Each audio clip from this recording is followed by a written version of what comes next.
This video is brought to you by the Sega Shop. Get the new Sonic Adult Slipper Boot by using the link in the video description.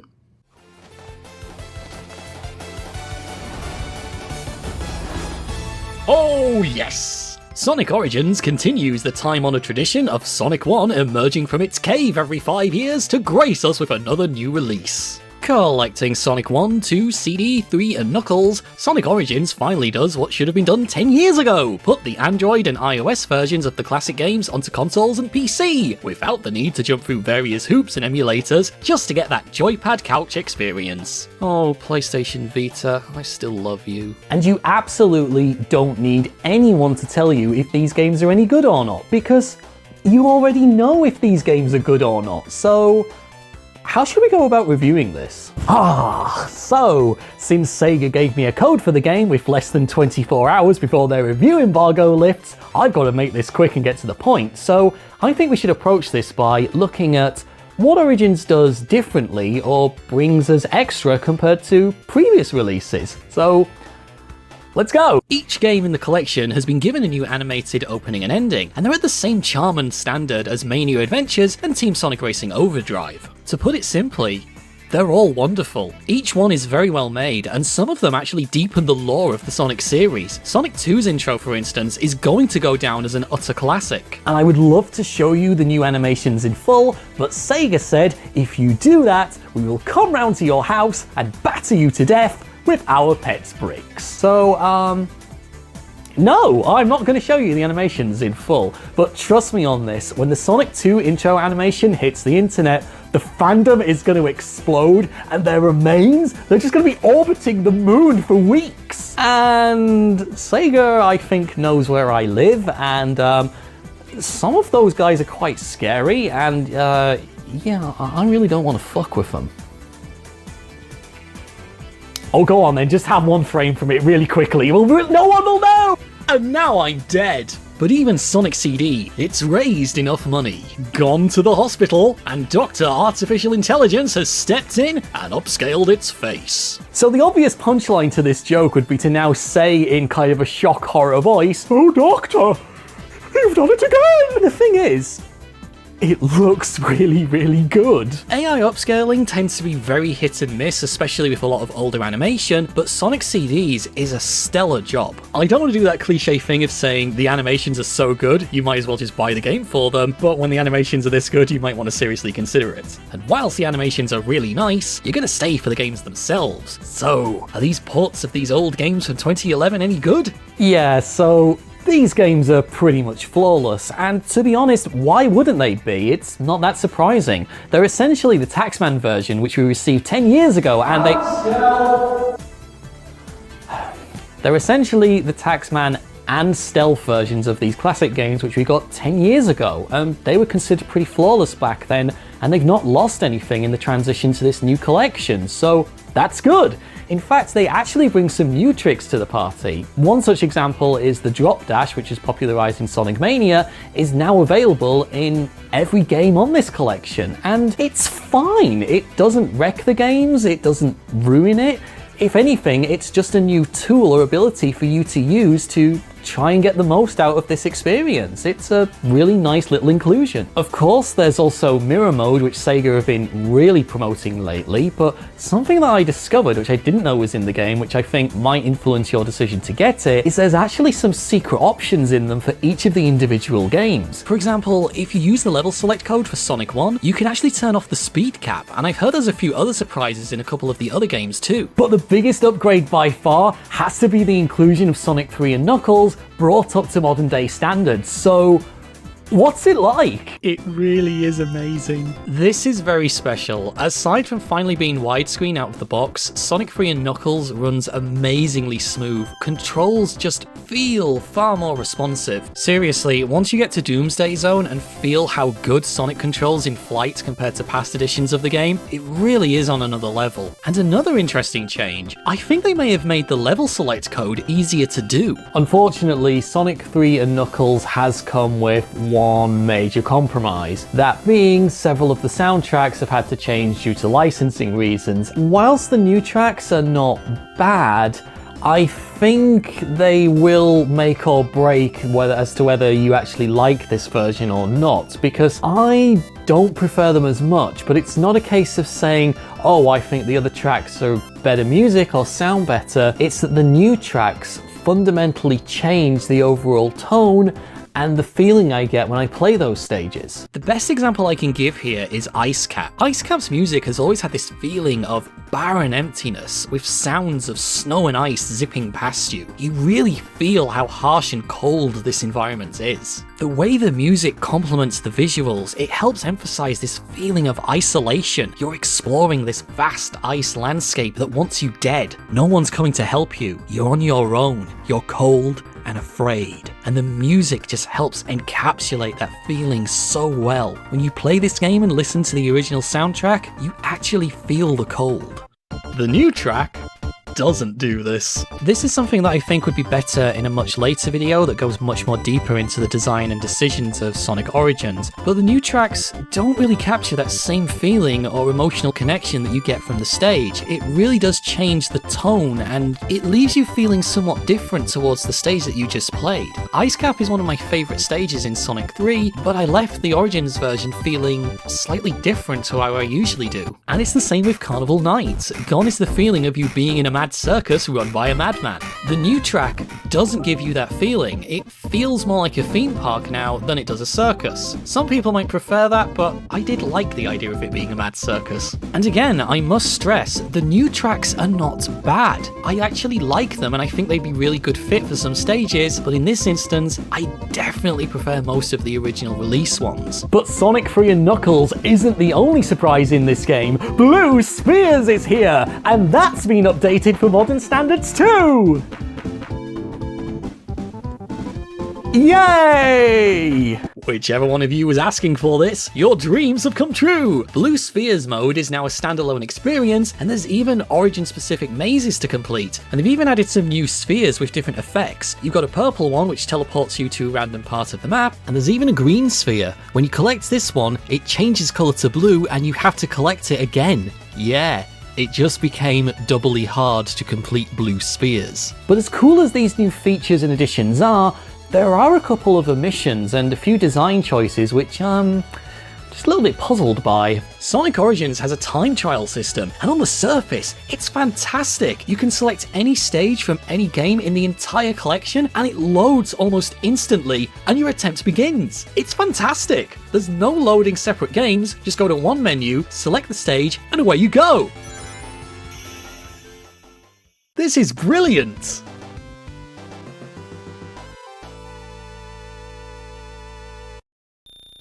You gonna let me skip the scoring calculation screen? No? Oh, okay. Unfortunately, when you do a time trial in Origins, the results screens play out in full, so if you beat the stage like say Green Hill under 30 seconds, you have to sit and wait for your time bonus and ring bonus to fully calculate. Only then does your time get recorded and sent to the leaderboards. And right now, I'm officially the best! See, Father? You can be proud of me now! I'm the fastest of the Sonic fans! There is though one really bizarre omission. The options menu from Sonic 2 has been removed, so you can't actually access the level select code anymore. Which, well, okay, but since Sonic 1 and Sonic 3 have their codes in, why has this been removed? One change in this game, which I think might be a major debate in the Sonic community, is the inclusion of Anniversary Mode. How this works is that lives are gone. Now when you collect 100 rings, you get yourself 1 coin, and if you die, there's no penalty. You can't get a game over. Oh, yes indeed. You heard that correctly. They've dumped it down for babies! Ha ha ha! Shut up, scum. This new mode is fucking great. Oh, I can't wait for people to dismiss this unfairly as just easy mode or journalist mode. But honestly, Anniversary Mode is a lot of fun. It might actually even be more fun than Classic Mode. Now I can do stupid stuff and try new things in the game that I wouldn't normally do without worrying about running out of lives. I can finally play Sonic and be virtually free to do whatever the hell I want. Oh hey, and as a consequence, it also makes the video games way more accessible to people. That doesn't impact your experience in any way, so there is that. The coins that you collect can even be used in the game itself. Failing a special stage in any game allows you to replay it instantly if you spend a coin. It's a really nice quality of life improvement, and odds are you're gonna want to do this, especially when you try Sonic 3's Blue Spheres. I can't slow down. I can't slow down. Ah, but if you do want the experience, you're in luck, because there is a classic mode in 4x3 which does actually offer a return to the old life system, so you can die if you want to.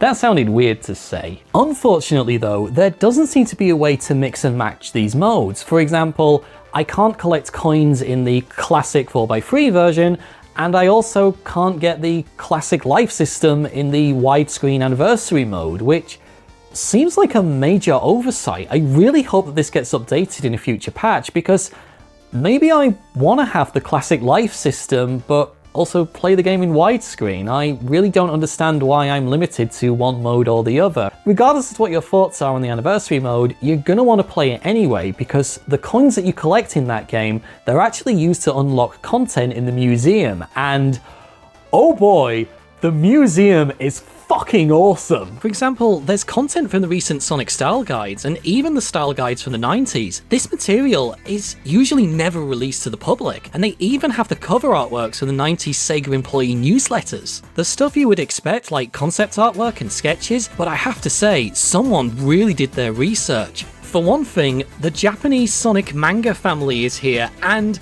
I don't even want to guess what the history of this is. There's so much here that I've never seen before, and it's really interesting stuff. People who really enjoy gaming history and development are going to absolutely love this. The unlockable content in Sonic Origins really is something else. You can unlock official artwork, old concept art, music, and even video material. However, that said, I am left with a bit of an oxymoronic feeling of this is amazing, whilst feeling that there's also quite a lot of missed opportunities of stuff that could have been in this thing. Even the movies section contains a few surprises. Along with the newly made animations for the game, they've also included the entire series of Sonic Mania Adventures, and even short samples of the Sonic 30th Anniversary Symphony. And the inclusion of Sonic Mania Adventures and the 30th Anniversary Symphony is brilliant!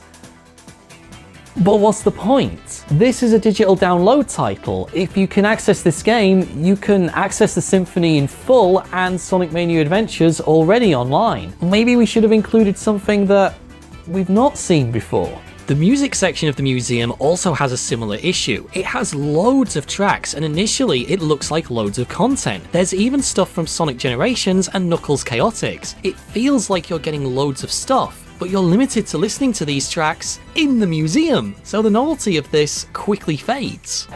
You know, it's a shame. The museum that's on this game is really one of the best compilations of extra content that I've seen for a long time, but it unfortunately falls into that age-old problem of once you've unlocked everything and looked at it once, you're probably never going to return to it and look at it again. And remember a few moments ago where I said it feels like quite a missed opportunity? Let me elaborate on what I mean by that. There's no developer interviews, there's no developer commentaries, no behind-the-scenes making-of featurettes, nothing like that is on here except for some pencil animation tests. I really feel that's a missed opportunity. Obviously, a certain global event may have contributed to that, but really, not even a Zoom call interview could have been on here. I just feel that that's such a missed opportunity, and it would have been something so cool and unique for this collection to have an updated interview with, well, anybody that worked on Sonic or this particular collection. And since we've kind of entered the negative portion of the review, we should probably talk about the very controversial thing,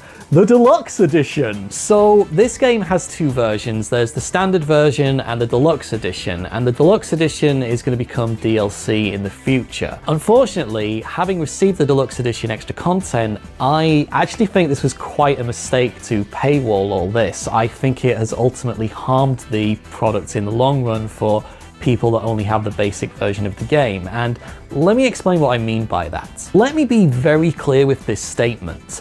Origins is fantastic and well worth your money, but there's some stuff in this game which is behind a paywall, which I think really shouldn't be behind a paywall because it ruins the experience for both people who didn't buy the Deluxe Edition and for those who did. Now let me elaborate on what I mean by that by going over the best example: the camera controls. The main menu consists of different islands representing each game, and you can make out some scenes going on each island. But without that Deluxe Edition content, this is as close as you get. This is what your extra $5 gets you.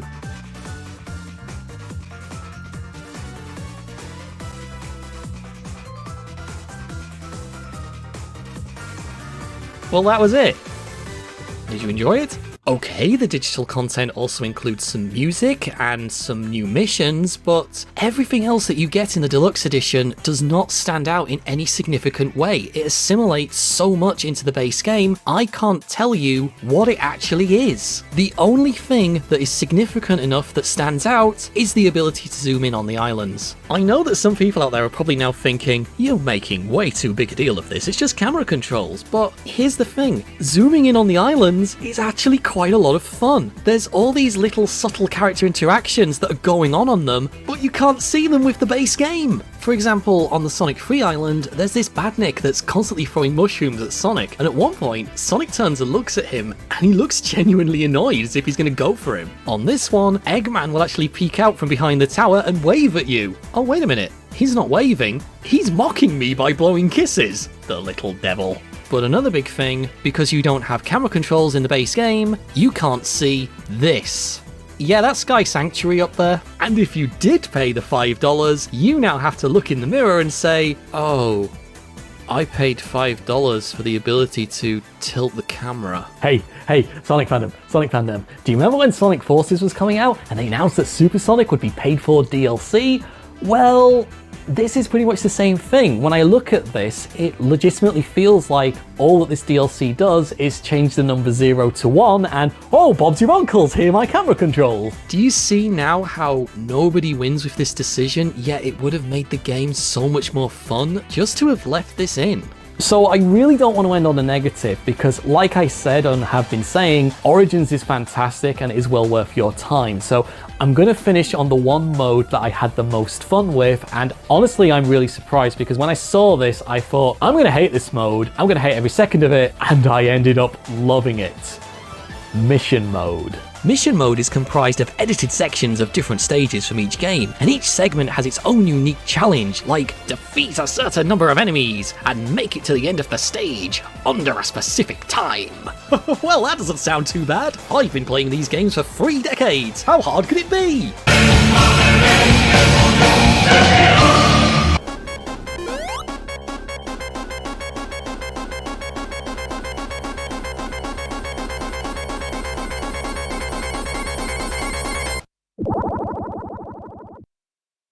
Jesus Christ! Mission mode feels like your own personal tutor who has played these games for decades, taking your hand and saying, "Young squire, you know nothing, let me show you the way." You end up learning to approach Sonic games completely differently, and the stuff you learn in this mode can be applied back into the main game. It really opens your eyes and your ability to see the potential of the classic Sonic series, and it truly does show why momentum-based gameplay still reigns supreme. This mode is an absolute blast to play, and those harder missions, they're not messing around. So then, to bring this to a close, to summarize my thoughts on this, Sonic Origins is an utterly fantastic collection that's well worth your time, money, and serious consideration. A lot of care, attention, and thought has gone into not only what games are on here, but also the changes and the modifications that they've made to them, as well as the extra bonus content that you can get via the museum, and also the design of mission mode. It really does feel like this is a compilation where they've not just gone, oh yeah, we'll grab those games, we haven't seen them for a while, just put them out there, you can play them on your modern systems now, yeah, we're Sega, we're the best. It really does feel like this is a genuine effort to make a really good compilation. There's so much stuff on here, so much new stuff, which doesn't distract from, you know, the classic core experience, but just enhances it and suggests, hey, why don't you try playing the game this way instead? But that said, it's not a perfect compilation. It's very, very good, and I do recommend it, but it does leave you feeling, oh, there's stuff which I wish they'd included. Why do we not have Knuckles Chaotix on here? Yeah, I know it's technically a spin-off, but it would have been awesome. And Knuckles in Sonic CD, it's been done by the modding community, and I know it would have meant making new sprites and a lot more testing, but it does feel like an opportunity that was missed. And I'm not going to spoil it for you, but there's a moment in the game where I legitimately thought, oh my god, Flicky's Island was going to unlock, and they didn't do it! And it was such a, oh man, that would have been amazing! But no, as far as I can tell, that's not on here either, even though there was a moment in the game where I genuinely thought that was about to happen, and it didn't! But that said, guys, it's definitely one of the better compilation titles that we've had for a long time, and it might even rival Sonic Jam for best Sonic compilation. It really is that good. I've got to mention again, those animations. They're so good that even my dad, who hates cartoons and animated stuff, actually got off the couch and said, hey, that's all right, that. So, yeah, Sega, you can put that on your launch trailer as a quote. My dad really liked it. Go on, I dare you. Anyway, guys, that's pretty much all from me. What do you think about this? Are you going to pick up Sonic Origins? And if so, are you going to get the deluxe version or the standard version? And what game are you going to play first? Because I went to the OG first. I played Sonic 1 first and tried the level select code and it worked. Yay. But then I pretty much went through them all in order that was on the game. But do you have any specific order? Are you going to go straight for Sonic 3 and Knuckles? Because I know a lot of you are going to do that because, hey, why wouldn't you? But please let me know which game you're going to play first. Or are you going to be really wild and radical and just go straight for mission mode, which is incredible. But regardless of what you're going to do, please let me know in the comments. I'm really interested to find out. And also, if you found this video enjoyable and it's helped influence your decision, please let me know down there in the comments as well. Don't forget to click the like button, subscribe, and click the bell notification button. And if you really want to support the channel by patronizing me, feel free to visit my Patreon page. Links to do both are in the video description. Links to do both? Well, I suppose you can patronize me on my Patreon page, but yeah, the Patreon link's in the video description, so yeah, go ahead. You can tell I'm not on script anymore. Anyway, guys, thank you very much for watching, and I'll see you again next time. Goodbye.